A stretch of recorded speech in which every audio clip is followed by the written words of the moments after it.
Liebe dich selbst und du kannst heiraten, wen du willst.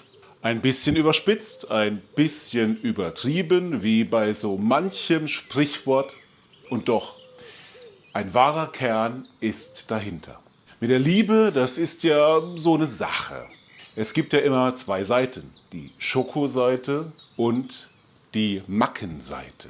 Bei der Schokoseite ist das ja ganz einfach. Da fällt einem die Liebe leicht, es fällt einem einfach, die Schokolade mit in die Liebe hineinzunehmen, sowohl beim anderen als auch bei mir selbst. Viel spannender wird es, finde ich, bei den Mackenseiten. Meine Partnerin, mein Partner, mein Gegenüber. Ich kenne ihn schon lange, ich kenne sie schon lange, kenne die Macken. Und dann kann es gelingen in einem Prozess über die Jahre hinweg, dass ich auch diese Macken lieben lerne.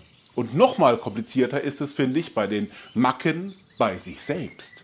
Man hat seine eingefahrenen Gedanken, seine eingefahrenen Worte und sein eingefahrenes Tun und kommt da auch gar nicht so einfach raus. Auch Jesus empfiehlt schon in der Bibel, sich selbst in den Blick zu nehmen. Fast schon sprichwörtlich ist auch bei ihm die Rede vom Splitter und vom Balken. Er sagt, und ich gebe jetzt ganz sinngemäß wieder, klar Mensch, es fällt dir ganz leicht, den Splitter im Auge deines Gegenübers zu sehen und daran rumzuoperieren und zu gucken, wie du den wegkriegst. Aber den Balken in deinem eigenen Auge, den nimmst du vielleicht gar nicht wahr, den kriegst du auch nicht so einfach weg. Sich selbst in den Blick nehmen, den Balken im eigenen Auge wahrnehmen, das ist ja wirklich nicht so einfach.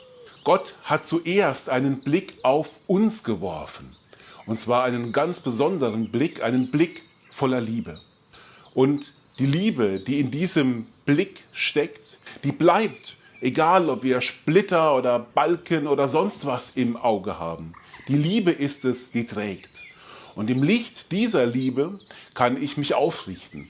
Dann kann ich einen Spiegel in die Hand nehmen und kann lernen, mit diesem Balken im Auge umzugehen, ihn zu akzeptieren, ihn auch mit hineinzunehmen in die Liebe zu mir selbst. Dann kann ich vielleicht auch ganz anders auf meine Nächsten, auf meine Nächste zugehen.